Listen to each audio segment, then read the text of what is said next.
welcome to episode 135 of Timm Talk, the podcast about the DC animated universe, co-created by Bruce Timm. I am Chris Lord. I'm Cameron Dexter. And Cameron, how excited are you? I'm so excited right now. I know you said that just to make me hit the pillow so you could take it away. I know. I really need to take that pillow away from you. Like, Nope. I need data. I need reasons to take it away from you. Nope. This is called entrapment. I know it is. I'm so excited because today, one, we're done talking about Zeta, except I think you have some final notes on Zeta.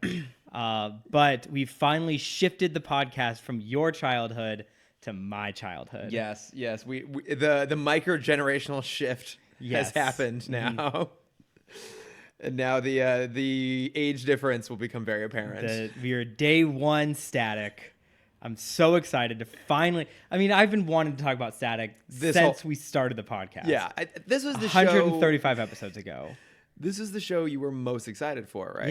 Yeah.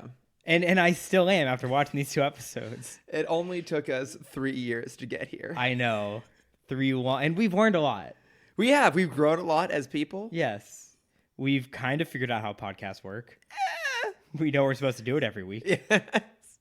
Out of force of habit, we continue to do this every single week. Yes. But no, we're through the Zeta era, which is for the best. Yes, it is. I think it's just fair to say no matter how you cut it, we just weren't super excited about that show. And that's what we'll say of it. Mm-hmm. But this is definitely something you're super excited about. It was almost weird starting up a new show because I'd been so pessimistic for so long. I know. Like, I forgot how to, commentate on this, comedically. Because you were just so mad all the time. Yeah, You're just sitting there. Well, I mean, even with, the back end of Batman Beyond wasn't amazing. No, I think we really haven't been doing great stuff since the new Batman Adventures era. Yeah. Like, realistically, a lot of Superman Until now. Until now. Well, we'll get there eventually. No, I think our roles are definitely going to reverse. I have my critical cap on. Yeah. Oh, and I have my nostalgia goggles. I have 3 pair on right now. You can barely see anything. I can't. I can only see just Warner Brothers putting their money in their wallet. Putting my money in their wallet. Yeah. But okay, before we get into Static, I'm going to delay you further because we do have a little bit of news to talk about. We have a lot of news to talk about. This is a big week. Yeah, lots of stuff happened. And I didn't pay attention to any of it. No, where do you want to start? Because there's a lot to cover. Let's start with the movie announcements. Okay, yeah. So a couple big Marvel movie announcements. Mm-hmm. We're getting Into the Spider-Verse 2. Yes, 2022. April of 2022. And we're getting Ant-Man 3. Which is the surprising one, for me at least. Yeah, I mean, I think there have been rumblings about it for a long time. Did you see the Halloween costume which spread across the internet this weekend? Oh, when Paul Rudd's daughter dressed up as the Wasp and he dressed up as Weird Al Yankovic? Yes. Wasn't that last year? Oh, was it? I'm pretty sure that was last year's costume. Okay, well, the photos spread this year. Yeah. Well, it makes sense because it was timed right around the release happened or the announcement happened. Everyone's like, let's look up pictures of Paul Rudd. Okay. To have things included in our articles. Mm-hmm. Look, I'm actually really excited about that. I think Ant-Man and the Wasp is definitely on the lesser end of our... I think it was pretty low on our short list. Yeah, it was... If I recall. Yeah, bottom middle. Yeah, that one's not necessarily great, but I quite like the first one. And then I just think Paul Rudd's great. Same. Yeah, I'm most excited just for more Paul Rudd. Yeah. I could care less about kind of the Marvel side of it. Yeah, I think that's a great cast. And I don't know if they've been super well utilized. I'm kind of hoping that now that we're in the beginning of a new era of Marvel, that maybe these films will be a little bit more individualized, and maybe this one can be a little bit more playful and less constricted by having to slot in with bigger storytelling, right? Mm-hmm. It's like the Giant Man reveal is so great in Civil War, but Peyton Reed has even talked about the fact that he was disappointed that was utilized somewhere else. Yeah. I'm kind of hoping this time around, because they're not having to gear up and prepare for Infinity War and Endgame, they can just let it just be a fun caper film. Okay. Oh yeah, because I was going to ask the opposite of that, of who, if they were going to put in another hero, make it another buddy cop like Thor, who would you want to see? Who'd you want to be with him? War Machine. That's a good one. Yeah. If only just because that amazing line in Endgame, he's like, "What's up, regular sized man?" So good. Well, because I feel like those two, well, one, they're kind of both at the edge of the main team. Yeah, they're a little on the periphery. Mm-hmm. And also, Don Cheadle is it's such a good straight man. Yeah. That's a great folly to go up against Paul Rudd. Mm-hmm. So that's the one I would want to see the most. Yeah, because then you can bring back in oh god, who's the police detective? Oh, the FBI agent? Yeah. I don't remember. What's that actor's name? Randall Park is the actor. Yeah, right. They can bring Randall I can't remember Park the in. character's name, but he's so good. I want Randall Park to be there and just like be a huge fan of Rhodey. Oh yeah, that would And be so good. now he's like he still wants to be their friend, but also he's like now the fanboy as well. Mm-hmm. So okay, where are we going? What are we doing tonight? Yeah, he's kind of ignoring Scott. Yeah, because Rhodey's there. Yeah, and then Scott, because in Was, he was like, "Do you want to get dinner?" Yeah, I'm confused. Yeah, what's happening? Yeah, so now Scott's like, "Well, I thought we were friends." I would be all for it. I'm excited about this. That's one that I was really hoping we'd get more of. Mm-hmm. I'm more excited, obviously, for Into the Spider-Verse, the sequel on that. Oh, absolutely. Because that movie is a fucking masterpiece. Yeah. Yeah, I have nothing else to say. No, it's amazing. Wait, were there any other movie announcements? I feel like it was those two. I think that was it. Okay. We had a lot of other announcements. Yes. One I'm super excited for. The cast for the Batman continues to get better and better. The great Jeffrey Wright, my personal favorite Felix Leiter, is going to be Jim Gordon. Felix Leiter? James Bond. Gotcha. Yeah.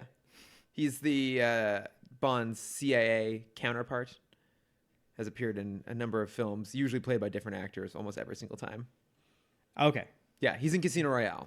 Well, you could also say that he's in Westworld? Westworld. Or any other amazing projects that he does. Yes. No, he's incredible. But I fell in love with him from his work in Casino Royale, as I did with many actors. Mm-hmm. But no, I'm super excited about this. I think he's great casting for Jim Gordon. Mm-hmm. Oh, yeah. That's going to be so much fun.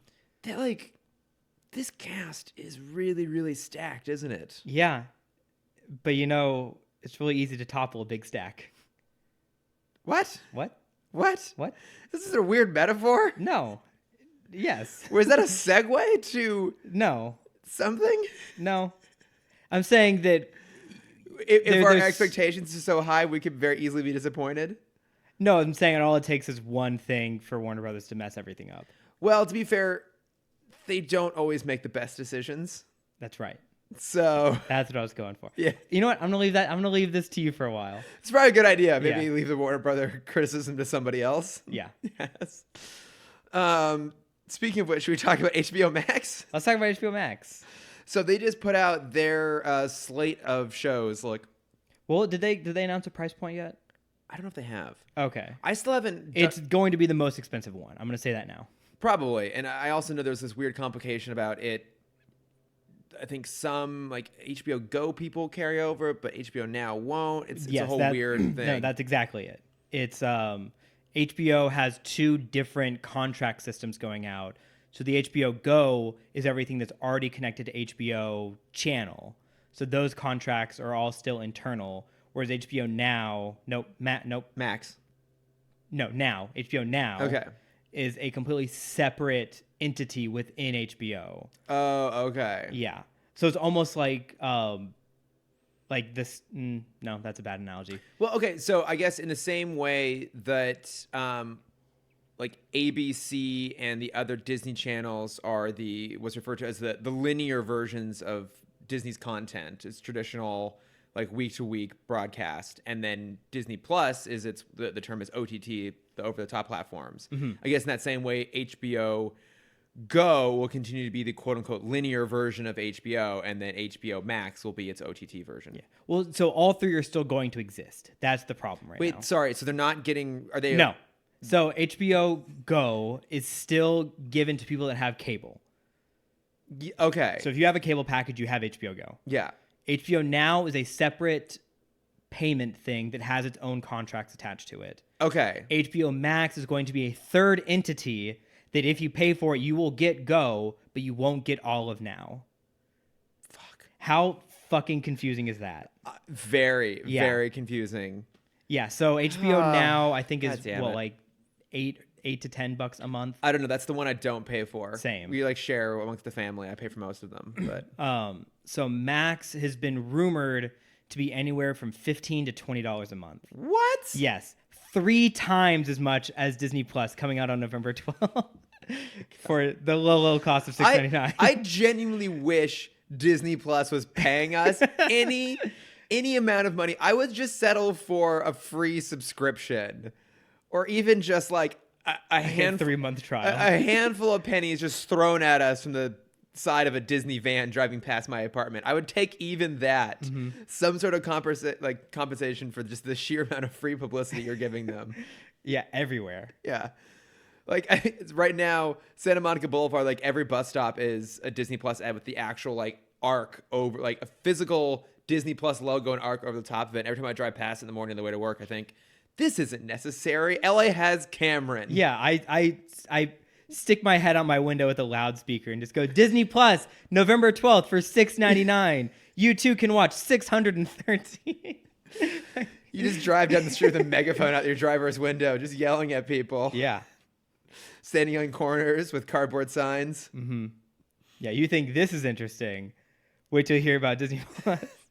God, you're like the end is nigh guy, but for Disney Plus. Yeah.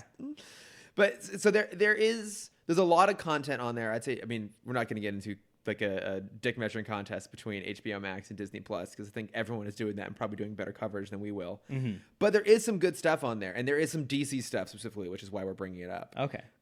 So there's a project from Elizabeth Banks' production company called DC Superhero High, which you said they've been trying to do something like this for a number of years, right?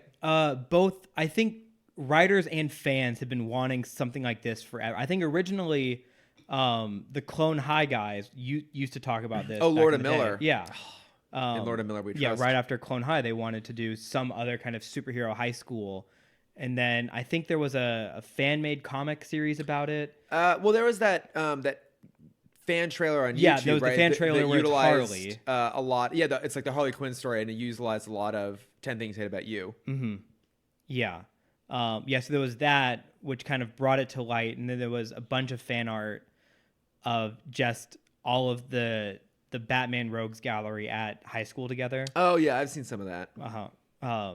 It's something I've wanted forever. I think that's such a fun idea. Yeah, it's unclear. Maybe I can like go back through the link which I have up here. It's a little bit unclear if it's going to be live action or. And I'd be happy with either. Let's see, half-hour comedy from Elizabeth Banks. If it's Elizabeth Banks, I don't think she's ever done animation. It doesn't specify if it's going to be animation or if it's going to be live action. So I guess we can probably assume live action. What'll be interesting to see is what characters they choose to use here, because obviously for a long time DC was coveting their big name characters, right? But for example, they killed off the Suicide Squad on Arrow because they want to hold on to that. They never let Batman appear in any of the stuff on TV because they wanted to keep it for the movies. That's changing now. I mean, there was rumors this week about the CW doing a Superman Lois show with with those versions of Tyler Hoechlin and I forget the actress's name who plays Lois. But like that's a pretty big deal. They'd be like, for TV once again, take Superman. Like take Superman, not even like a Smallville version. Mm-hmm. So who knows? Like they might actually end up using some big name characters. It might be more like Young Justice style in terms of some of the teen characters, like maybe like a Bumblebee or something thrown in there. I don't know. Yeah, I feel like DC is still kind of teetering on if they want it to be a connected universe or not. Yeah, well, that's where it gets really messy because you think even about the Batman, like that is clearly separated from the Ben Affleck era. Yes. But at the same time, you have Superman cameoing in Shazam. Yeah, but it's or at least his bottom half. His body, yeah. And just the suit. And then, we have Birds of Prey, which is obviously still very closely tied with Suicide Squad. We're getting another Suicide Squad movie too. And, they'll probably make some changes, but even just visually, there's some similarities in terms of the aesthetic. And there's a lot of major Batman characters specifically in that. So it's this weird question we're going to have now of like, is this completely separate? Because that to me, that ultimately is the most disappointing thing about all this falling apart. I mean, beyond the fact that they didn't really give us good movies, is that we don't get that sort of like intercrossing cameo appearance stuff that we get with Marvel. Like we don't have the possibility of, Black Canary all of a sudden showing up in a Batman movie and maybe throwing in like Green Arrow at some point. Like it's all so separated out that it's a little muddy. So here's the thing though, is DC is so good at just playing that multiverse card. I mean, that's we can have true. 6 years of separate movies where they can they can separate everything now, and I think that'll be fine. And then it just one movie like, oh, and now portals, everyone's together now. Everyone's together. Okay, so slight tangent question here. Given the success of Into the Spider-Verse, do you think that that's going to help bring multiverses into the mainstream? Like, do you think that without like, a big success of, say, Into the Spider-Verse and the last Arrowverse crossover, we don't get like a Crisis on Infinite Earths, and then maybe now because we have that, all of a sudden the idea of multiverse starts to like seep into the zeitgeist? Do you think we're going to start seeing that happen on a bigger scale? Oh, absolutely. I think we had been moving that way for a while. I mean, I realized that as I said that, the next Doctor Strange movie is called like what, the Master of the Multiverse or something like that. So I mean, it's there, it's already happening. But no, I mean, I remember, I think Flash was the first one to talk about the multiverse. Yeah. And they had to dedicate a whole episode to just explaining what it was. Well, that's exactly it. And then they did the crossover with Supergirl, and they got to the point where they can literally just like flick a switch and like hop between dimensions, like go and chill and like go to weddings and shit like that. And my concern was exactly that. Was that the audience, the casual audience wasn't going to get it. Yeah. But then you have Spider-Verse come out where they don't even explain it. It's in the background while someone else is talking. Yeah, which is really impressive when you think about how, like Endgame, for example, had to spend so much time explaining its time travel rules, and even then they didn't really quite make sense. Yeah, and then they broke them all. Which actually, like, the more I think about it, they didn't. We're not going to get into that. But most of these things, when they introduce these like big, high concept sci-fi things, have to spend a lot of time setting it all up.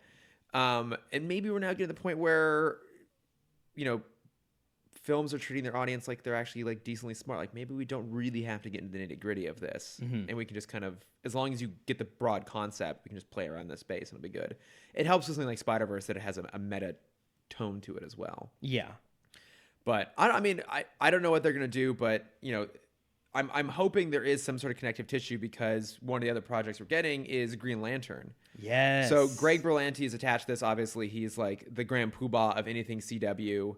I think he, within the last couple of years, broke the record for the most number of active shows on air at the same time. Oh, that makes sense. Yeah, he's got so many of them. And he's obviously, because he also does stuff with the DC app, right? Didn't he also produce like Doom Patrol or one of them? I think he, for the first season of Titans. I think he worked on Titans. I think he helped develop Titans. But he's been attached to Green Lantern. I'm caught up right now, and I hate it. I think I'm done. I made it like I think I made it. Did you make it to Bruce dancing in a? No. Okay. I made it to the episode where Deathstroke has captured Jason Todd, and they're trying to decide if they're going to hand over Rose or not. And I'm like, this episode doesn't need to exist. Like, you have wasted an entire episode. This is just pure filler episode. Yeah. Like, I was so annoyed having. Oh, just wait, because the next two are actual filler episodes. I think I'm done. Like, I know the next episode introduces Connor, and you said there's some good super butt in there, but that may not be enough for me to actually watch it, because I was so annoyed watching them just tread water that I immediately had to go watch an episode of The Good Place, which burns through story faster than anyone, just to see what it's like when master writers are in charge of something. Yeah. But anyways, so Greg Berlanti's been attached to doing something with Green Lantern for a long time. I think he was also attached to Flash at one point, but he was been working on trying to do a Green Lantern property for years. Did I tell you about when they showed the Flash teaser back at Comic-Con? Oh, Comic-Con so many years ago. Yeah. Yeah. I still think about that because it was good. Look, there's probably a version of that movie that could have been really good. Yeah. Who knows if we're going to get one at this point? Well, because it was Who like cares? that was Jeff Johns' baby. That was when he was still like solely attached to all creative things, onto every, like he was the Kevin Feige. Yeah. And we've talked about that. I think Jeff Johns is amazing creative. I just don't think he's necessarily like a producer. Yeah. Like Kevin Feige, cut his teeth producing movies for this, the Donners. Mm-hmm. Not the cannibals, but the like Richard Yeah, Donner. I assume so. Yeah, Richard Donner, Lauren Schuler Donner. Yeah, so like he's, at the end of the day, he's a producer, and I just don't think Jeff Johns is quite the same way. Yeah, But- and Jeff Johns is great with characters that are already established. Yeah. I don't think he's great with reintroducing them to a normal audience. Yeah. Well, and so it'll be interesting to see what they do with Green Lantern. If it's like which Green Lantern they go for. Is it going to be an Earth-based show? Is it going to be a space-based show? We don't know. But I mean, Green Lantern, that's something you can't do on a low budget. Like it's going to have a cost, and unless he loses his ring episode 1, takes him all season to get it. Kind of like in the Inhumans, they take the one character with like prehensile hair and they shave it off so they don't have to worry about that anymore. Yep. Look, they might. We're also getting a Strange Adventures, which I thought might be about Adam Strange, but it's not. It's just it's going to be maybe like an anthology, I think, kind of situation. What was the team that they kept making fun of in Teen Titans Go Challengers movies? of the Unknown. Thank you. That's what I'm thinking of. I would love to see the Challengers of the Unknown come back. I mean, because they are, they're like a semi-featured part of The New Frontier, which is well established as my favorite comic of all time. That's right. You have finally read. I have read. And it's amazing. You can't make fun of me anymore. Nope. I will find plenty of other things. Nope, to make I've fun read of it all you now. For. But yeah, I mean, I would love to see stuff on them. They're, like, I would love to see a modern show, either animated or live action, probably more animated, in the vein of 60s Thunderbirds, but with the Challengers of the Unknown. Okay. Like, I would love to see that. Probably won't happen, but one could dream. Mm-hmm. Okay, what else are we getting? Oh, I want to talk about this. So it's called Grease Rydell High. Yes, we briefly talked about this beforehand. Okay, so let me read the plot description here, the log line. So, a joyous musical series set in and around the world of Rydell High. The show reimagines the global smash hit movie with characters old and new. It's still the 1950s, a world that rocks with big musical numbers and new original songs. It's the pure pressures of high school, the horrors of puberty, and the roller coaster of life in middle America with a modern sensibility that will bring it to life for today's musical lovers. Okay. I was wrong. Okay, so it's just a show about the Grease universe. It is. Okay. Okay. I think I was bringing the mindset of the High School Musical thing into this. So it's just basically a TV show adaptation of Grease. Which, fine, sure, why not? And I love Everyone Grease. loves Grease, yeah. And I recently watched Grease too, and it's actually quite spectacular. I've never seen it. It's pretty fun. Yeah, so when we were talking about this before, I also thought it was the same, because high school, the way the High School Musical show is working is it's a middle. So if you think of our world as one circle and the High School Musical world as the other circle, the show takes place kind of in the middle of that Venn diagram. Yeah. The overlap. It's the Human Centipede 2 of High Yes, School Musical. It's exactly exactly right. A world where the Human Centipede 1 exists, but also the Human Centipede happens. Yes, so it's the school, and I know I've explained this already, but I'm gonna explain it again. Yeah. Just so I can make sure I still know can you it. remind me what platform is this going to be on? And It's gonna be on Disney Plus. When can I watch it? November 12th, day 1. Wait, what's the cost of this? It must the be, low it must cost. be like $20 a month. That's so amazing. Oh, but you sir are wrong. It's for the low cost of $6.99 a month. What? $6.99 a month. Now say I don't want to necessarily like pay month to month. Can I do like an upfront subscription and like just pay a bunch of money and get a discount on it? I don't think so anymore. I think it's that gone. sucks. Okay, never mind then. We'll cut that part out. Yeah, so it's the school that they filmed the first movie at, East High. It takes place there, but it's the school is trying to put on a production of High School Musical at their school. Yeah. But it's still a scripted show. Yes, yeah. It's not. It's not documentary. Mm-hmm. Yes, and it's very much like a kid's. It's like a teenager's The Office. It sounds fantastic. Yeah. Now, I know there's one more show that you know much more about than I do on HBO Max. I'm curious about. So it's Tuned Out, which is being brought to us by Robert Zemeckis, obviously the genius behind Back to the Future and Your I think they kept film. referring to him as Bob Zemeckis, and I'm like, I don't like that. But people I know do. they shortened Robert to Bob. Well, but also like because you hear lots of conversations about the Bob Zemeckis and Bob Gale, who did Back to the Future together, and the fact like they collectively own the rights to that franchise and they won't reboot or whatever. But yeah, so it's coming to us I'd never heard of it as that. From Bob Zemeckis, who did your favorite film, Who Framed Roger Rabbit. So what is Tuned Out?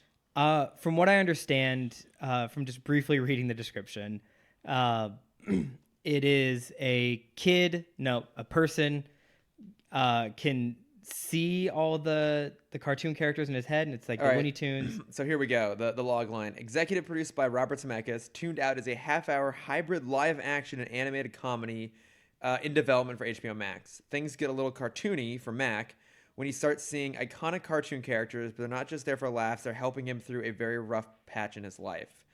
Okay, so this is... we have no talent attached to it. We just have the creatives attached. So, I mean, this sounds... Isn't that like a whole thing with, like, Lizzie McGuire? Doesn't she see, like, an animated version of herself? No, That's you, like an inner monologue. see, yeah, her conscience is an animated version of herself. Okay, yeah. So, isn't there... I feel like there's something else that does this Yes, idea. I've talked about this a couple times on the podcast. Out of Jimmy's Head. Oh, okay, yeah. Was a yeah, show that's that it. ran from, like, late 2000s to early 2010s, where it was a kid is implanted, has a brain transplant with their version of Walt Disney... That's and right. can now see all the characters in the real world. That's right. I mean, it's a good idea. Yeah. And I imagine that this will draw from the... I would think probably draw from the existing IP. I feel like They totally did take it- mention Looney Tunes is going to be in there. Okay. And there's also like, a Looney other Tunes project on HBO Max, too. Okay. Yeah. And I think they said Hanna-Barbera is going to be in there. The There's two also properties a Hanna-Barbera that Warner project owns, on yeah. there, too. So, yeah, I mean, it makes sense they would draw from that staple, which, you know, that's interesting and exciting to me, what they could possibly do with it. Who would you want to be the lead? Batman. Well, I mean, the live-action lead. Batman. Kevin Conroy? Yes. Okay. Yep. Or Robert Pattinson? Both. Okay. Yeah. It's in the multiverse situation here. I I want a version where we have young, what's the character's name? Young Mac, played by Robert Pattinson as he's first dealing with this, and then another version played by Kevin Conroy when he's much older, when he's like come to deal with it and still frustrated by the fact these cartoons are always around. I bet. Yeah, they have a similar body type. We could get Kevin Conroy to be an older Robert Pattinson. I'm so on board. Yeah. All right. If you're listening, Warner Brothers, which I sure should hope you're not, frankly. Yeah, me too. Please do that. Make that happen. I kind of want to give. I know he's not in the best shape anymore. He still looks great though. I want to give Brendan Fraser another chance at this. Oh yeah. I mean, and we love Brendan Fraser. Yeah. More Brendan Fraser, the better. Because the what was that Looney Tunes Back in Action. Back in Action doesn't get a lot of recognition, and I think Because I feel like it wasn't very good. it wasn't. Yeah. It was not. It's very. When was the last time you watched it? I think I watched it once when it came out. Okay, watch it now because it's very Hollywood. And I'm always curious to go back to a lot of that stuff now that we live in the town and are part of the biz. Yeah. God, I hate The us. biz. I hate us so much. We're in the industry. Yes. Hate it. I hate it so much. I do kind of want to go back and revisit it. All right. Let's try and wrap up some news here. Actually get to the meat of it. But a couple trailers I want to talk about, which Okay. neither of you watched, but I want to talk about them. Speed through them. New Jumanji trailer. Heard it was good. It is good. I warned you not to watch it. I'm warning everyone else, if you haven't seen it yet, don't in fact watch it, because there's a couple really great jokes that I think are spoiled in the trailer that I would have loved to have experienced in person in the actually watching the movie. But continues to look great. I'm still absolutely here for Kevin Hart's Jenny Glover impression. Yep. It tickles me every time I watch it. Absolutely cannot wait for that movie. The other one is Code 8. So this is a movie from Steven and Robbie Amell, who obviously Steven Are is the Shirtless Brothers? the shirtless cousins. The Shirtless Cousins, excuse me. Let's be specific.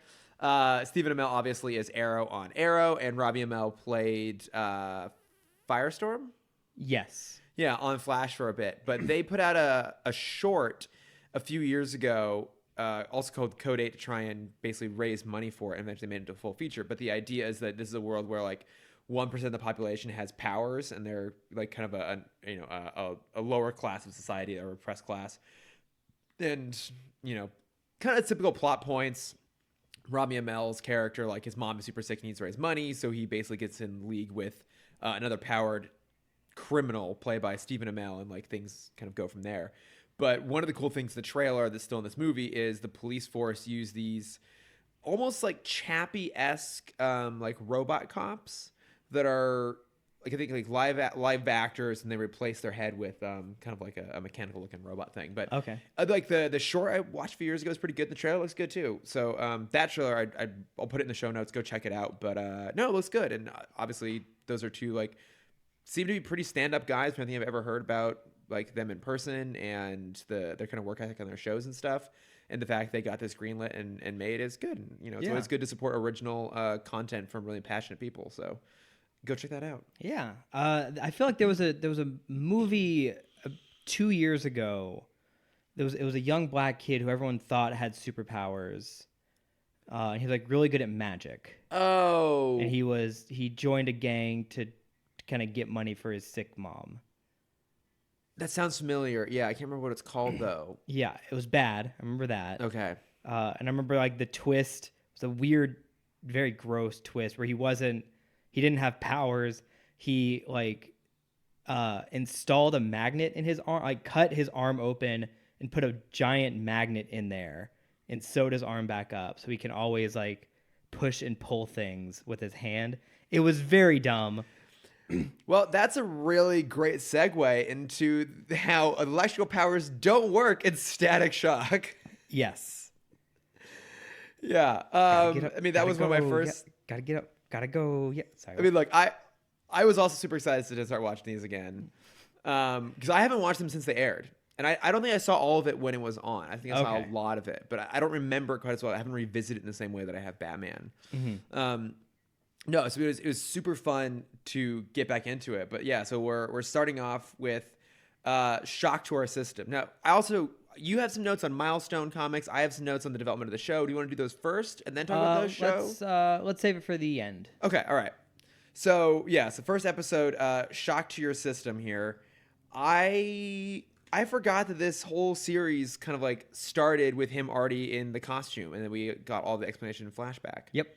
Because I was surprised. I thought it was going to dive straight into the kind of traditional origin story that we've seen from, like, say, Batman Beyond or Superman or even Zeta. But, like, no, it just starts out with him already in the full costume, like, zapping people about in a warehouse. It's for, like, 3 minutes you see him in the costume. He's like, I bet you're wondering how I got these powers. Let me take you back 2 days. 2 days? 2 days. 2 days. In 2 days, all of a sudden, he has a full-on costume. He's done more in 2 days than Zeta did in 2 seasons. Let's not kick that dead horse at this point. But yeah.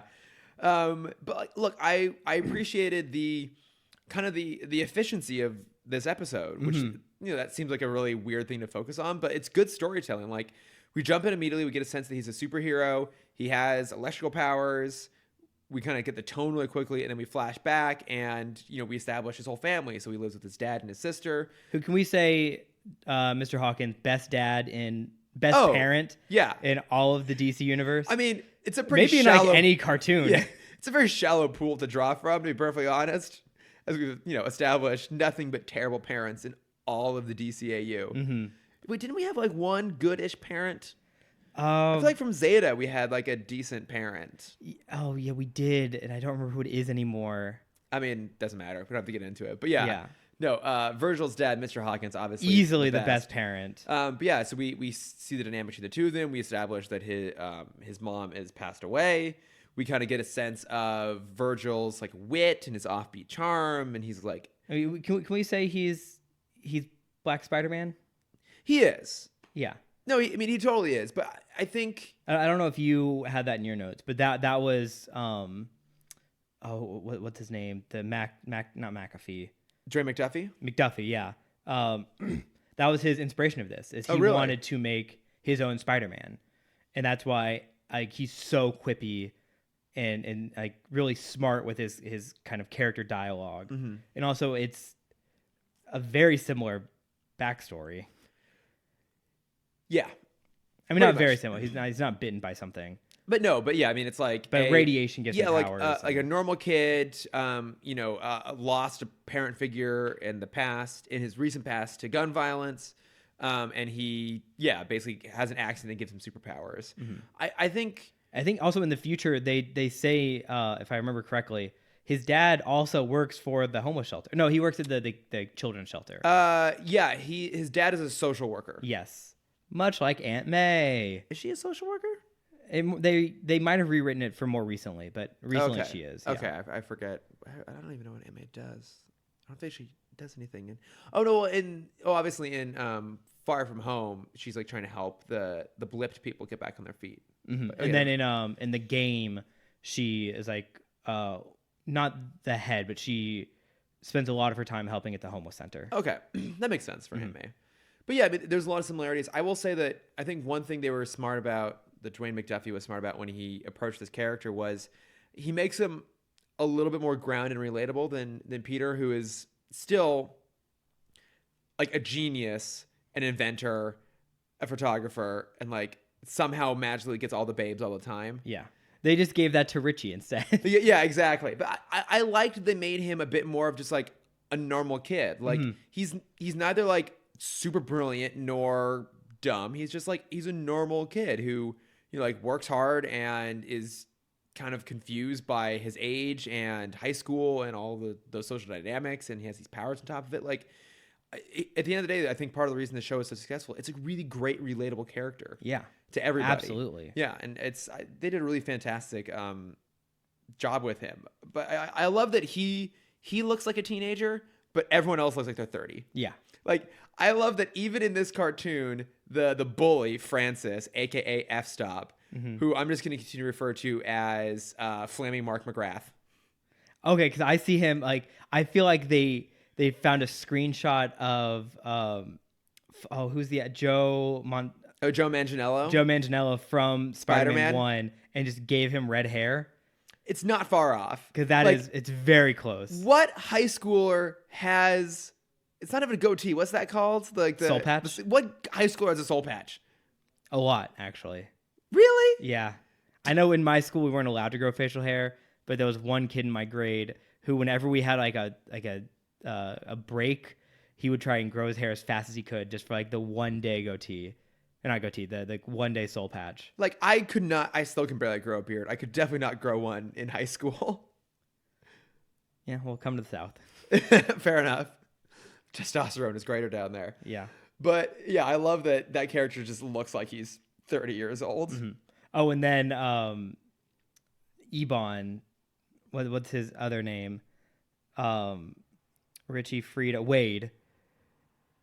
Oh, right, the gang member. The other gang leader. Yeah. Wade also looks like like a 40-year-old Biggie. Yeah. I mean, I love that they brought in that trope from every high school movie ever or TV show, that everyone looks way above their age. Yeah.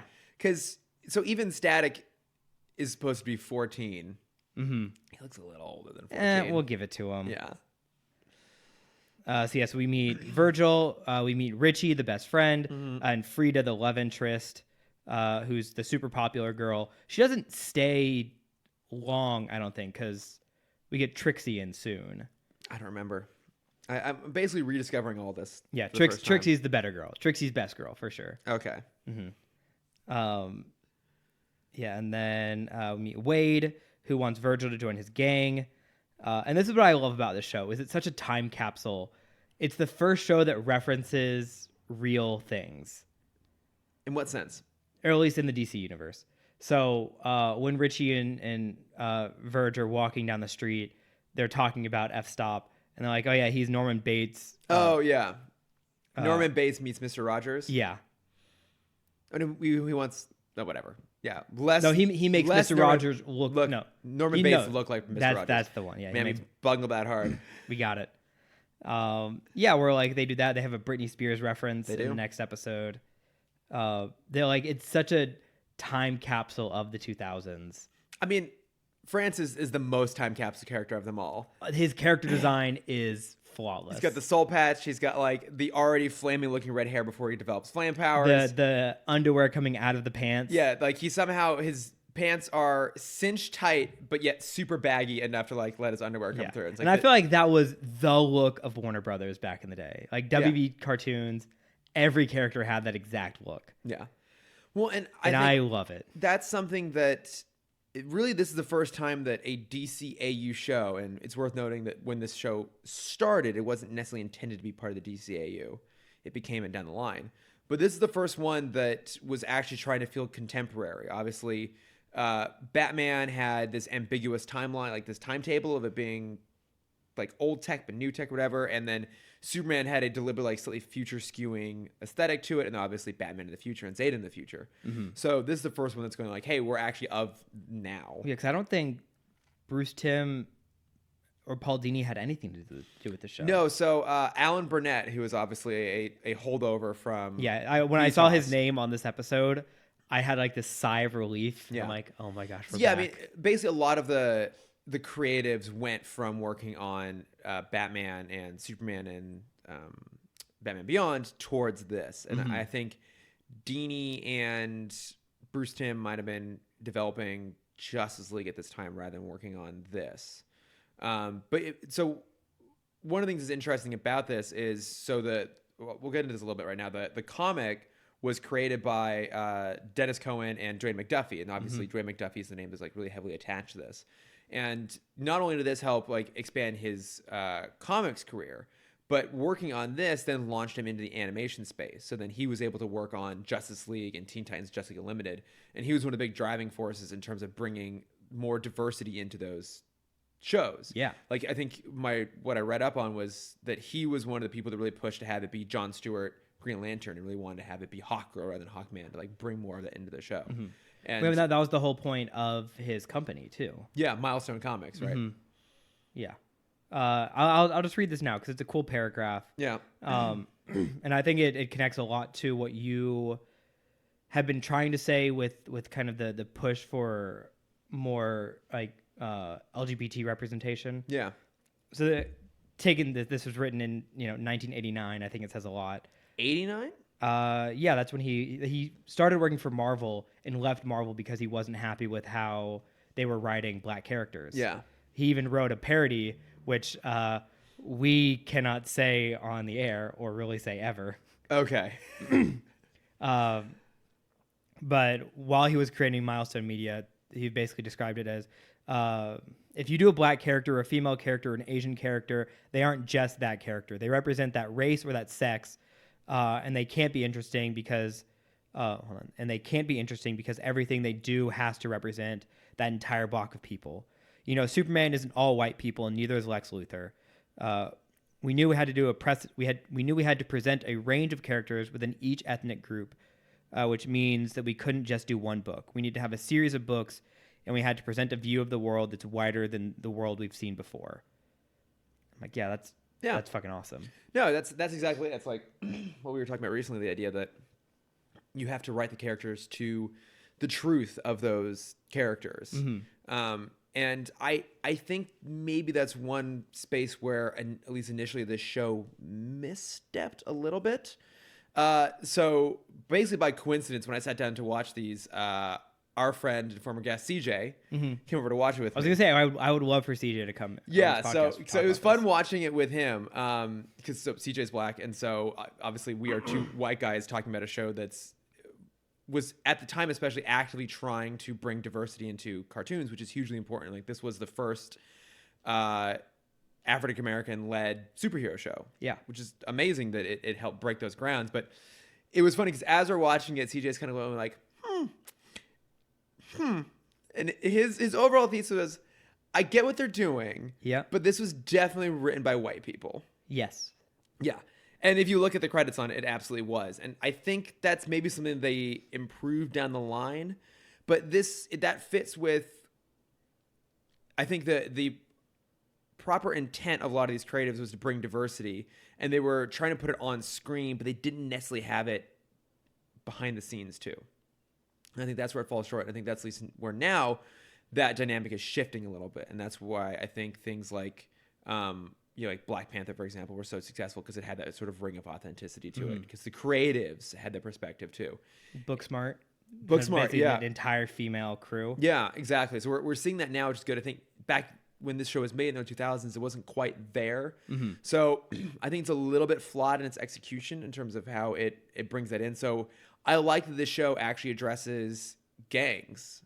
Yeah, I like that it actually. That's a huge point of the show. Yeah, is you have the Bang Baby, and I guess they called them Gang Babies before they were the Bang Babies. Yeah, but like Virgil talks about like, oh, like that guy's like part of the gangbangers and stuff. And I even asked CJ like, does anyone ever say gangbangers ever? He's like, no. That was supposed to be the name of their group. Oh, okay. Yeah, because I was also confused by that, and then I read somewhere that was the name of the group. Yeah. Okay, but like one of the things I love is CJ watched it and he goes, I don't think I've ever seen a comic book character wear a do-rag before, or a cartoon character. I'm like, Yeah, Mhm. yes, that's right actually. So like it was attempting to be authentic, I think, to some degree, but it just didn't quite nail it necessarily. Mhm. But I mean, that being said, I think that sequence where so Virgil's getting beat up by Francis and Wade steps in to save him and basically like forces him to join the gang, and then they go to have I was gonna call it a rumble clip and watching. I've been watching The Outsiders a little bit too much. Yeah. Watching too much Grease. They're having a hoedown. But they're basically going to go have a fight, and Wade gives Virgil a gun. And at this point, we've learned too that his mom was killed by. I didn't realize they threw that in so early. Yeah, because they mentioned that she's dead, and then Richie specifically tells him like your mom was killed by gang violence. Like really, you're gonna go join a gang? And for me, that scene was really incredible when he gets the gun. Like he opens That's up the rag and he's holding it and he like freaks out and he throws it into the river. Like it's really pretty impactful moment. And up to this point, the DCAU obviously there's lots of shootouts happening in BTOS and they're always able to kind of dodge it. But it's a show that never really address the seriousness of guns in any sort of way. And I think then Superman started to veer towards everything being lasers, same with Batman Beyond. And that was a trend in comics for a long time after that, was that they never actually had real guns. I like they had that in here. Yeah. And another thing with Richie, with Virgil, is, I was going to bring this up in the next episode, he has no combat experience. Yeah. So we can't have a character coming in like dodge bullets. No. So like everything he's in is a real life or death situation. Yeah, he's having to figure it all out on his own. He doesn't have a superhero mentor. He hasn't spent his entire life training for this. He doesn't have, powers of invincibility like other characters we've seen. He's not naturally gifted like Terry. Exactly. Yeah, so they never really addressed very well in that one. Didn't they say he was like a gymnast at one point? I feel like they made some reference to it. Yeah. Yeah, sure. It was always a little bit weird. But I mean, so they go to this fight, and then obviously like the gas. What's it? There's like the gas is a name, doesn't it? I don't think they give it a name yet. Okay, but this gas gets released that starts causing characters to mutate, and when that happens, that was actually kind of intense. Like there's that one character whose face is literally melting. Yeah. And later on, when they're in the hospital, his characters are like growing tentacle arms and stuff. And I love was the news reporters like for some of these young like people, their road to recovery will be like long and challenging. And in the background is a guy with mutagen. That's what it's called. Mutagen, yeah. There's a guy with like octopus arms flailing. Like, yeah, he's gonna have a hard time getting adjusted to this. Mm-hmm. But I mean, so now like basically characters are gonna have superpowers. It's the Big Bang is what it's referred to. Yeah. Do you know the difference in the comics? Did you look that up? Not really. So the way it worked in the comics is same setup. Virgil goes to this gang battle, but instead of it being mutagen that affects everyone, the police had developed this unique serum, which was supposed to tag everyone at the things. They could find them after they all ran away. Yeah.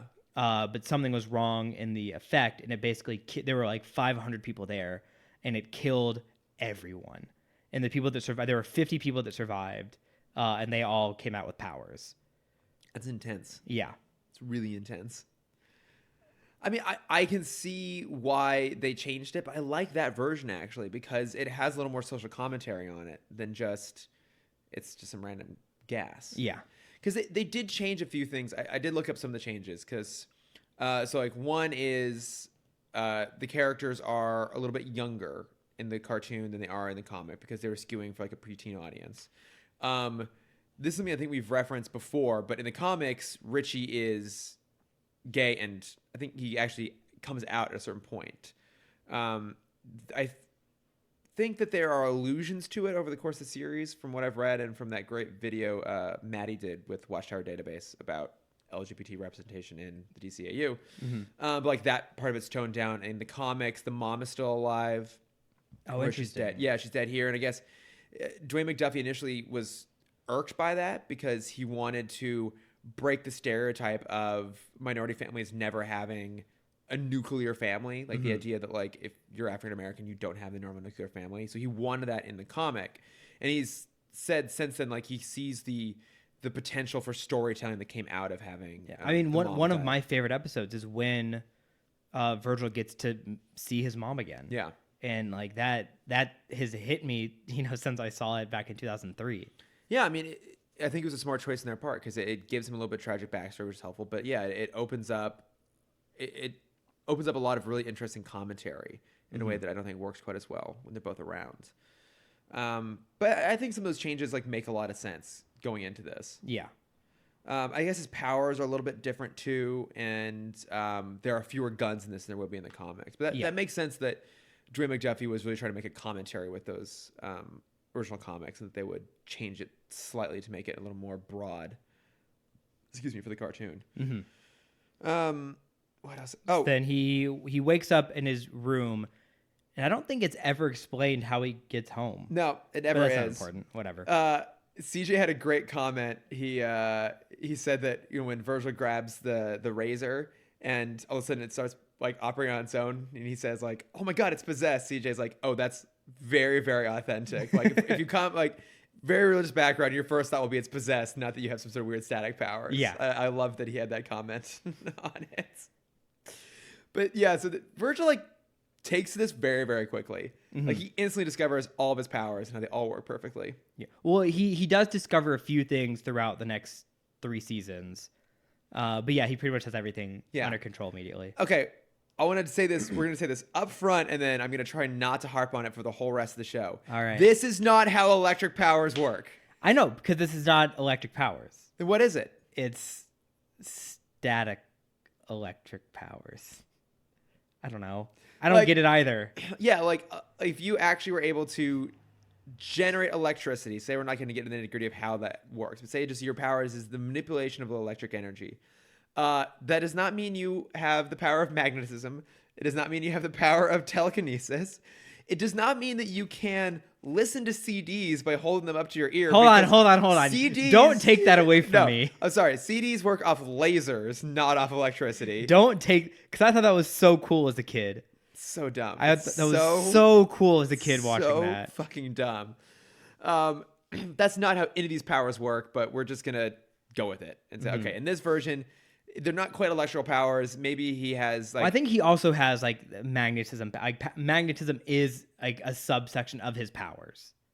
Yeah. Okay. I think it has something to do. He probably has like the manipulation of like maybe electrical fields or something like that. And that's what allows him to have... I think that's closer to it. Yeah.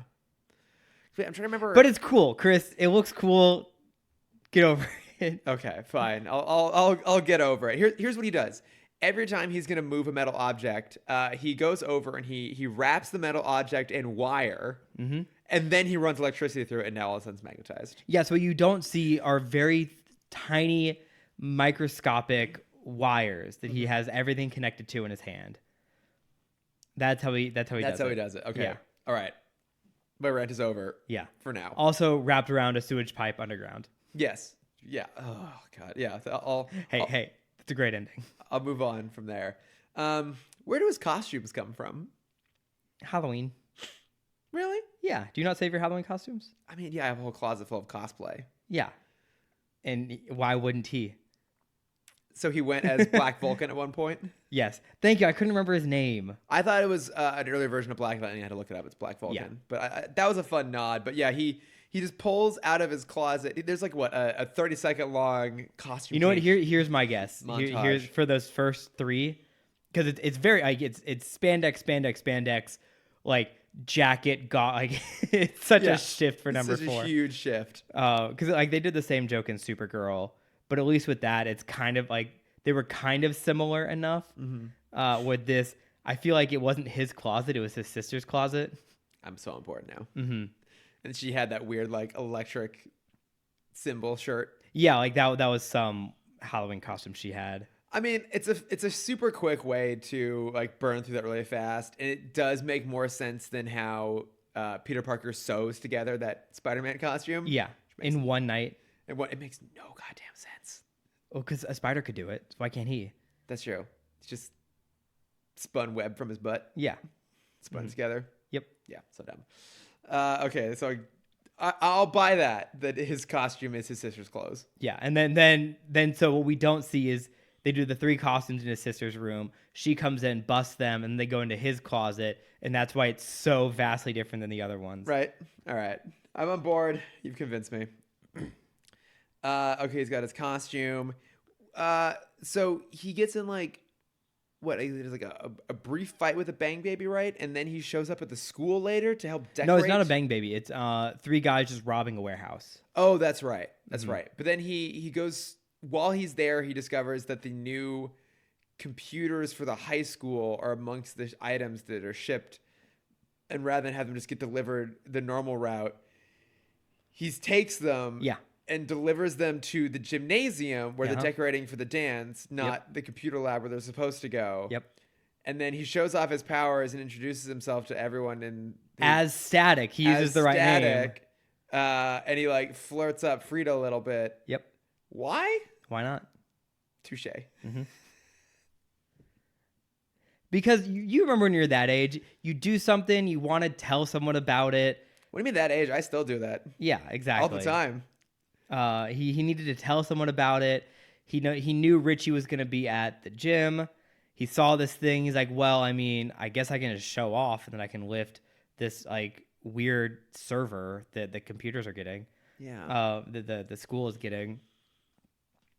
And also I can show off to Frida that I have these powers because that's pretty awesome. It is pretty awesome. Yeah. I mean, why? Okay, fine. I forgot what it's like to be a child. Yeah. And then what, like I feel like the kind of button on the end of this here is the reveal that Francis now has flame powers, right? Yeah, I was going to say it's a pretty anticlimactic ending for a kid's show. Well, what's kind of interesting is that I feel like this show basically split its pilot into the first 2 episodes. Yeah. But without having them be an actual 2-parter in the same way that Batman Beyond was, or even Superman was a 3-parter. Because this episode establishes where his powers came from, like where he gets his costume from, the family dynamics, just the overall world. Mm-hmm. And then it's the second episode that dives into like who the Bang Babies are and starts to establish the fact that all these other kids are mutated. Yeah. And from this point on, it's kind of going to be a villain of the week kind of show. Yeah. But with what we said last week, where like first episode, last episode, we're going to get world building. Yeah. And the middle is all just going to be kind of fluff, but a little more meaningful fluff. Yeah. Should we move on to the second episode then? Let's do it. Aftershock. Right.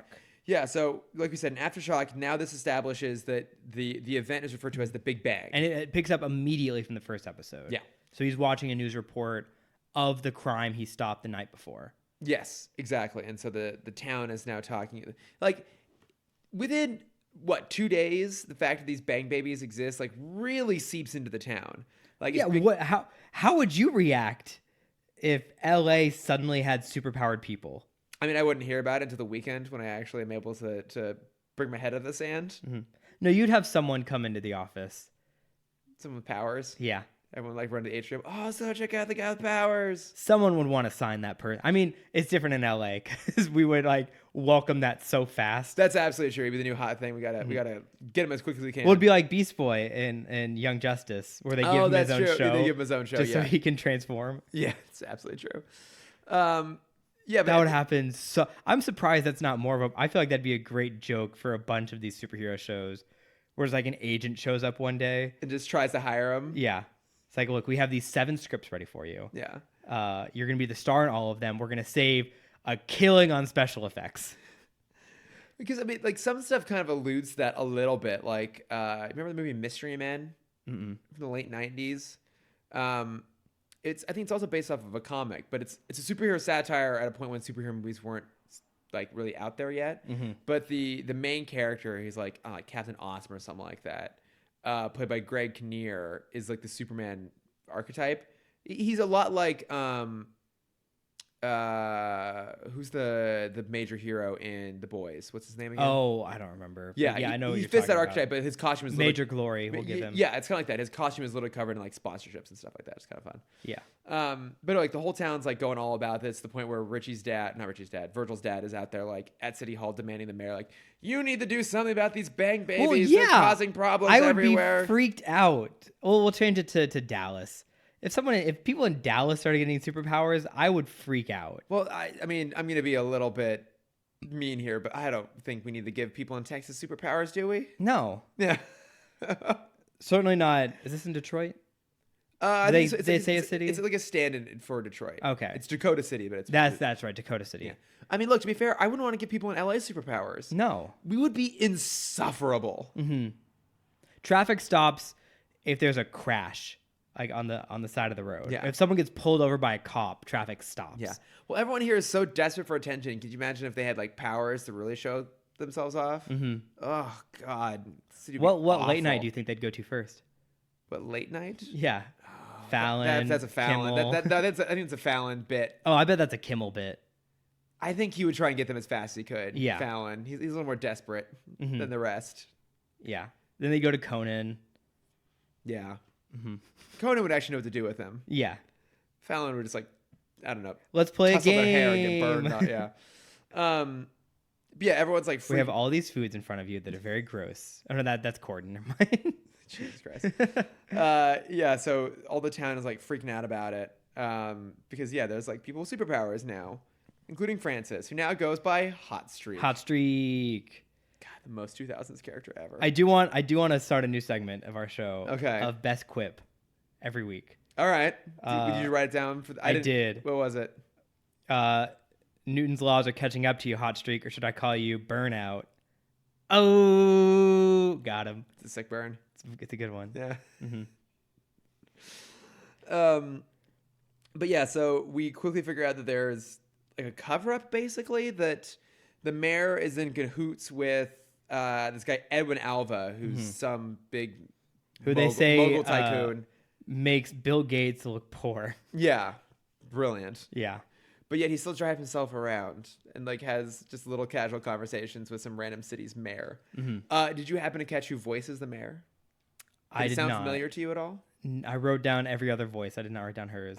Voiced by the great CCH Pounder, who was the voice of Amanda Waller in Justice League. Amazing. In Justice League Unlimited. I was like, why do I know this voice?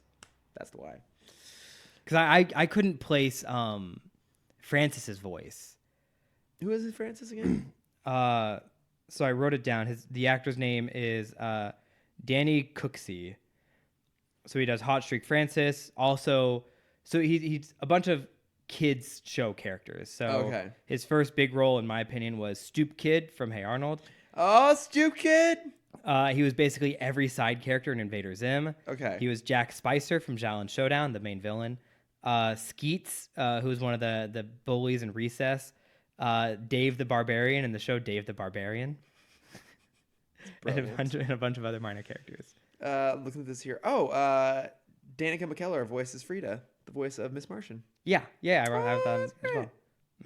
Oh, such a good Kevin cast. Michael Richardson, Jason Marsden. Take a moment. We haven't even acknowledged the fact that you have Phil Lamar as Static, like the voice acting legend Phil Lamar voicing Static, and then of course along with him Jason Marsden, who pops up in everything and is incredible as Richie, and then Kevin Michael Richardson as the Dad. voice acting weasel that he is. Yeah, I mean, like that really does go to show what era this was made in. Like those are three absolute legends of voice acting, and they're still prominently featured. Well, I think at the time I wouldn't consider Phil Lamar to be like a big name yet. You think this was one of the things that like really helps? Well, because I think before this, I think he was just Pulp Fiction.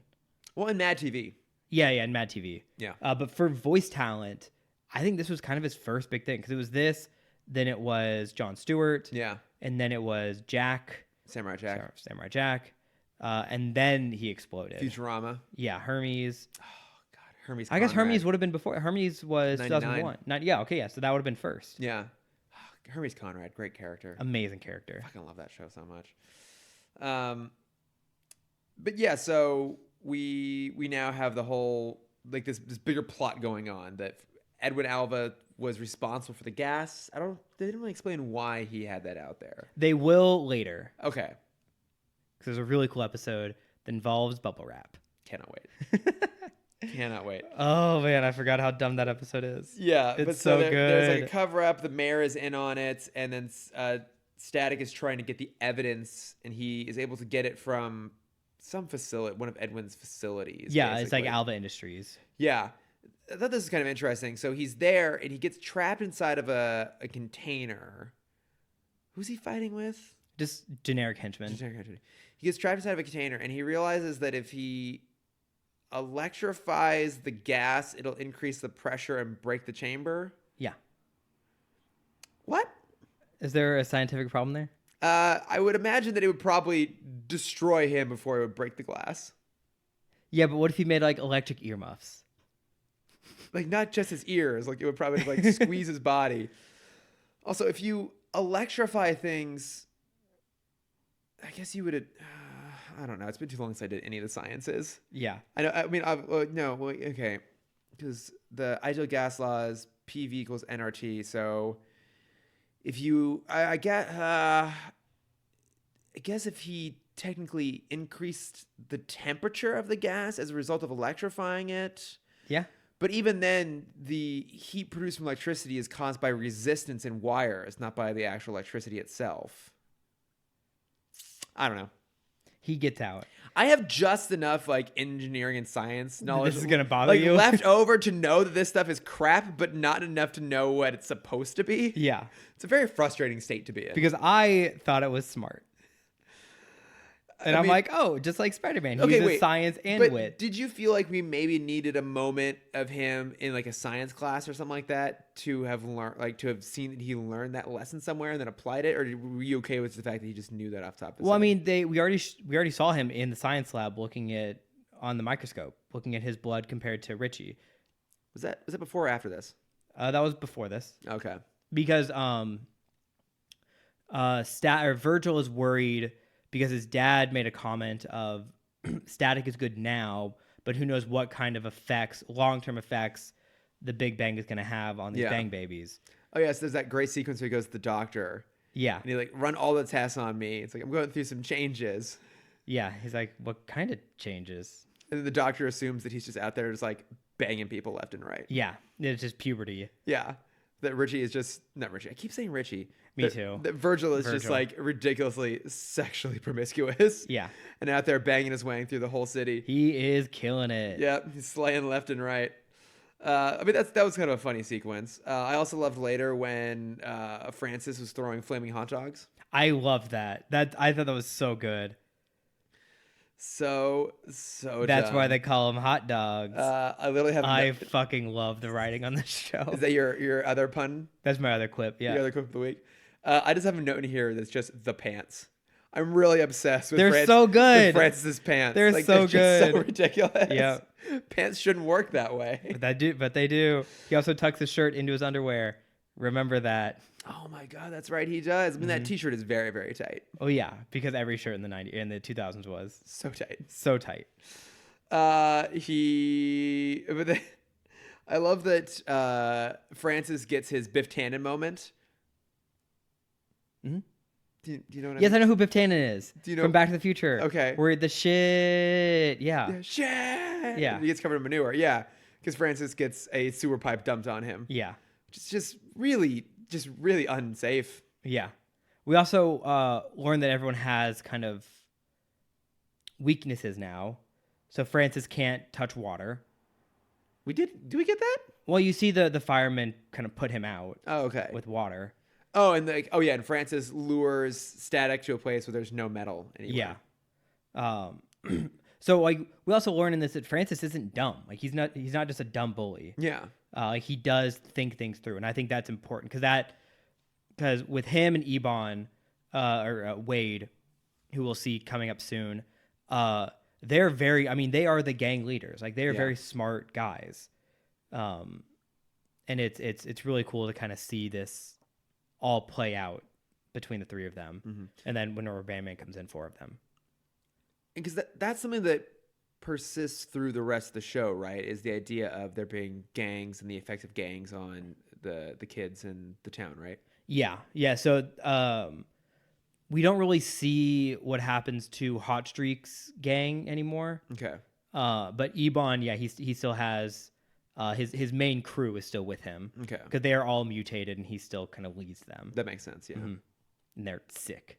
He's got the guy that can turn his hands into knives. That guy's pretty cool. Knife fingers? Yeah. You have Talon. I remember her. Yeah. Yeah. No. No. Oh yeah. She does. Yeah, Yeah, she's a bird. Yeah. She's a bird girl. Mhm. And her only lines of dialogue for the rest of the show are. Yeah. But with more of a Hispanic accent because she's Spanish. I'm not going to try and attempt that. That would be really inappropriate on my part. You have the rat kid, rat face. There's another rat character? There's another rat character, yeah. God. Who else is part of his game? He always tries to recruit people. Okay. So then you kind of have this sub story going on in future episodes of like kids who were affected by the Big Bang that it starts to turn into just like normal people, and you forget that it's supposed to just be gang people that are in this, but that's not important. So you have normal people kind of walking this line of like, I'm now an outcast and these people are accepting me, but they want me to do bad things. But if I stay here, everyone's just going to continue to make fun of me and make me feel horrible. Yeah, I mean, it plays up the mutant element that we see in a lot of places. And again, talking about our other favorite show that we don't cover, X-Men Evolution, like that show did a really good job of, like, do you gravitate towards the Brotherhood? Do you gravitate towards the X-Men? Yeah. Like, where can you find acceptance with your powers? So, no, and there's one episode I'm so excited for you to watch because it's by far the worst episode of the series. Because we learned it wasn't just people that were affected by this mutagen. Oh my god, we get superpowered cats. Nope, much dumber than that. Okay, but can we have some headcanon here? Okay. Where there was like a nest of street cats next to the Big Bang, and they all got mutated into weird like semi-human people, and then they became the cast of cats. Of cats. Yes, okay. I'm down. I'm so down. There's just James Corden cat hanging out in the background of this cartoon. I don't want to spoil how dumb the dumb thing that it is, but I also just want you to know now. Just hold on to it. It's so good. On to it. We have like a season and a half to get to it. It's fine.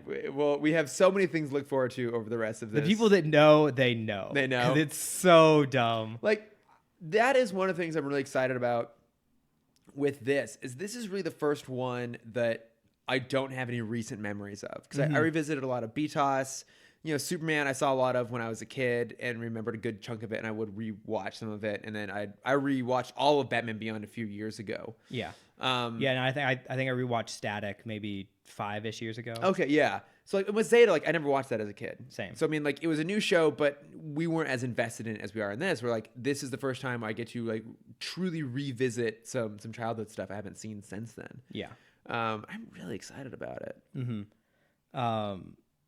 Okay, so two other little things about the episode. Yeah.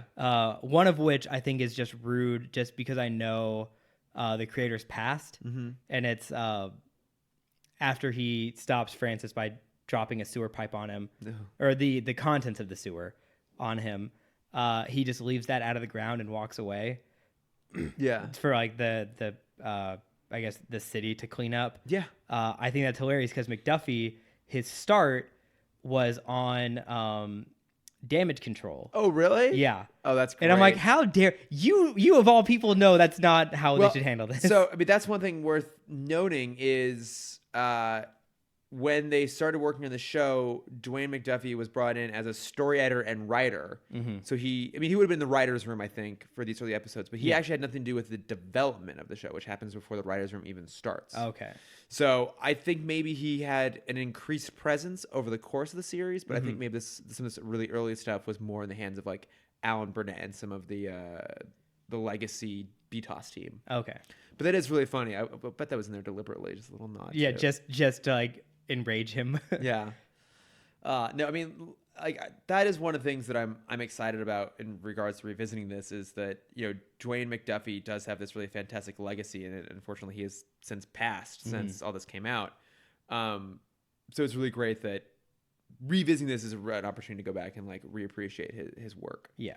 And then the last note I have for this episode is I forgot that Warner Brother or WB used to do this where they would have the drawing at the end where they would do the speed sketch of a character. Oh, yeah. They did that here and they did that for Jackie Chan. Oh, that's and I fucking loved it. They did do it for Jackie Chan. When I saw that start and they played the music, I like squealed like a child again. Brought you right back. Yes, Aw. immediately. Like I was Aw. sitting in front of my TV in my bedroom again. But that's also how you were watching it today. Yeah, cross-legged on a Lazy Susan eating cereal. Yeah. Fruit Loops. No, I was an adult eater as a child. I ate Raisin Bran. You know, you had to keep that healthy, regular colon going Yeah. on. I respect it now as I had the an adult man who eats a lot of oatmeal. I respect that. Yeah. Yeah. For some reason, I always watched cartoons sitting on a Lazy Susan when I was a kid. It was just in the room for some reason. Did you name the Lazy Susan? No, it was just a Lazy Susan. Okay. And I would spin during the commercials. I'm buying you a Lazy Susan for Christmas. Your gift is going to be a Lazy Susan. Great. Just know that ahead of time. Should we get into... Oh, I actually didn't write down any notes from friends. Fuck. I wonder if we had any. Oh, yeah. Let me look real fast. While you do that, I will go over some fun facts. The first fun fact that I have is before the show started, there was one reference of Static on television before, and it was on Will's wall in The Fresh Prince of Bel-Air. You can see issue 1 of Static. Really? Yeah. That's really cool. That's awesome, right? Yeah. Yeah, highly inspired by Spider-Man. McDuffie started at Marvel, was not happy with how they handled their ethnic superheroes. That paragraph that I wrote. He's a writer and story editor on the show. It's more of a villain of the week show, but with a twist because the main villains all have a connection to Virgil from the Bang, for the most part. Everyone kind of already knows each other, which I think is a really cool thing, and I don't think we've seen that before in a superhero show. I think this was a huge, like one of the biggest first social commentary shows we had before kind of social commentary was such a big thing. It handles such topics as racism, school shootings, gang, drug dealing, loss of family members, etc. And then is this, while we have all that going on, is this the most lighthearted of the DCAU shows? It's pretty effervescent. It's pretty fun. Yeah.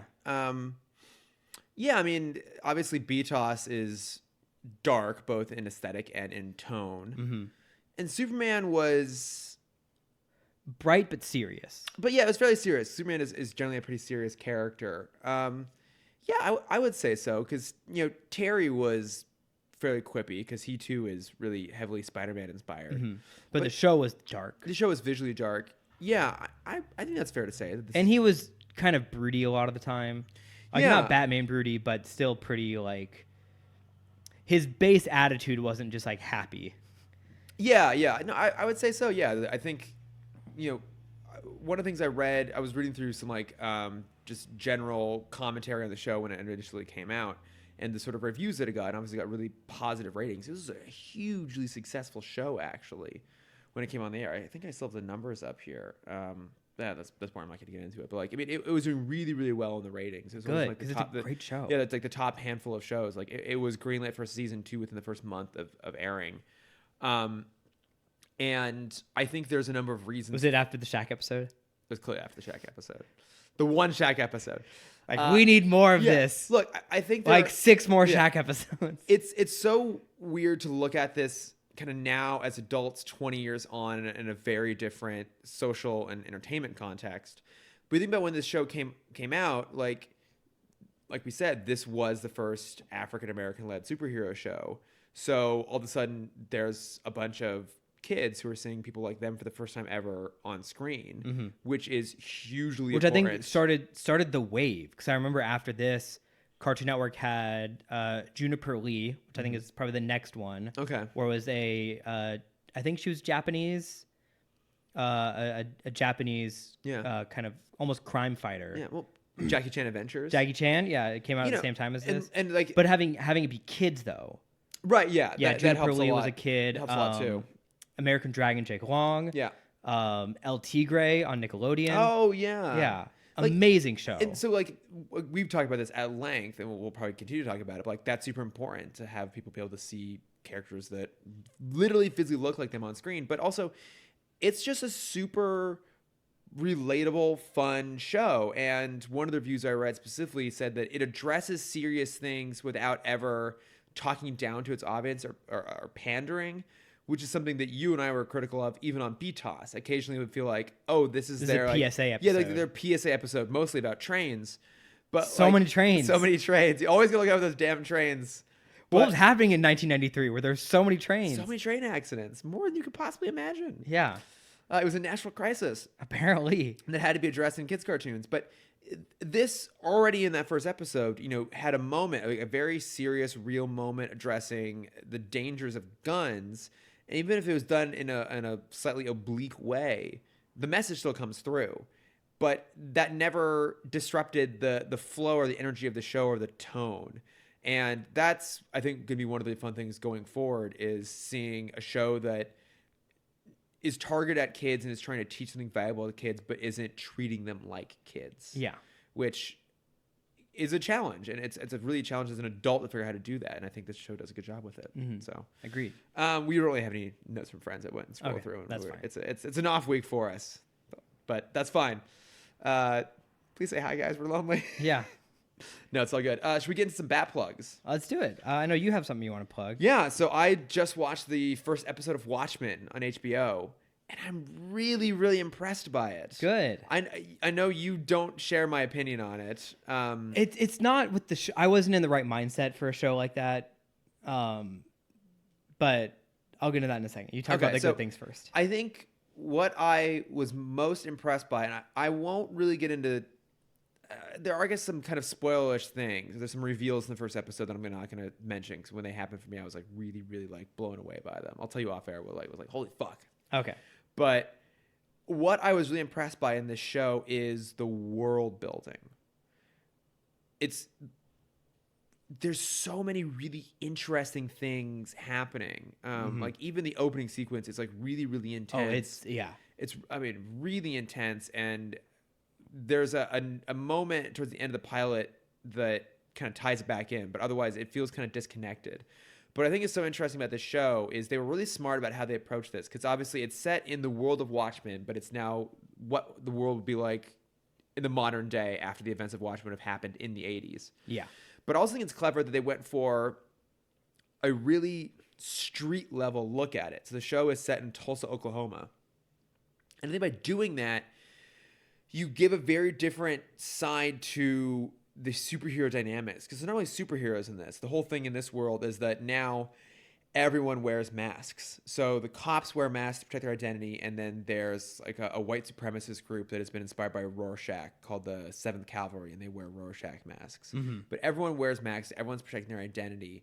But it's still a world where everything is a little bit offbeat and different, and superheroes exist. Like there's American Hero Story rather than like American Horror Story that's focused on the Minutemen. Mm-hmm. And there's all these really cool nods and winks to elements of the comic that feel earned, or because they also feel integral to the story, not like they're just like throwing them in there. But it's also so much is happening in the background, and there's just a lot of little comments. I wouldn't call this like a spoiler, but at one point they reference the fact that Robert Redford's been president for like 30 years, something like that. I think it's interesting. It's like, oh, Redford's president. And that there's this idea about almost like what would have happened if the country had been run by liberals for the last 30 years, but maybe they hadn't done the best job. And so there's this like, the whole world is a little bit more skewed towards like a modern perception of like level of perspective. Like one interesting nod is that the cops have to get permission to use firearms. Mm-hmm. That was really interesting. And we actually see that causes complications in some ways. Or the fact because everyone hates the guy who's in charge of it. Yeah, everyone hates like the bureaucrat who's in charge of releasing the guns. And then, another thing too is that they make reference to Vietnam being a state, which is super interesting. So the world feels a little bit offbeat and different. And it also feels tonally really in line with the comic. Yeah. Like it's super violent, but in very specific ways. And to me, it never felt gratuitously violent in the way that the movie did. And I'm an apologist for the Zack Snyder movie. in a lot of ways. And I've seen the ultimate cut, which I quite liked. And again, I keep threatening we're going to do the live action movies. We'll cover that at some point. But that movie, I think, only got the superficial elements of the story. Like, from a visual perspective, that movie nails it. Oh, absolutely. Like, I'd say from visually one of the best adaptations from a comic to film. Yeah, if anyone can copy a comic frame onto a screen, it's Zack Snyder. Zack Snyder. And like, again, and we say that in kind of like a slightly sarcastic manner, but it's true. He's a really good visual. Also, Rodriguez can do it. And Rodriguez, yeah, he's a really good visual storyteller. But I think he missed some of the tone and some of the kind of thematic point of the comic. And I feel like this show hits those things really well, even though it's so separated from it story wise. I was really, really impressed by their take on all of it. I'm super excited to keep going. Like, it's not like music is a pretty big part of the show in some spots too, which was even a part of the comic in a weird way. You've read Watchmen, right? I have not. Oh, okay. Jesus Christ. If you were looking for things, do you own a copy of Watchmen? I own 2 copies of Watchmen, actually. My God, Cameron, can you just go read Watchmen? Like, it is, I think, pretty much required reading. I know. To have any sort of commentary on anything in the superhero genre. So I would suggest. I know about the giant starfish. It's squid. I know about the giant squid. But I know about Starro at the end. Oh my God. Look, it's worth reading, but even Alan Moore even incorporated song lyrics into like the beginning of the chapters. And one of the things that I thought Zack Snyder did very well was he then literalized that. I mean, he's really good at literalizing things, but he literalized that in a really effective way in the movie, which I think has great use of music, and that's carried over through here too. So just, I don't know, for me, I thought this was a really great way to extend that story and really have it be a modern commentary, because you very quickly figure out that this show is primarily about race. And I think it's doing a really good job of giving some modern perspective on that. So you did not feel the same way, though.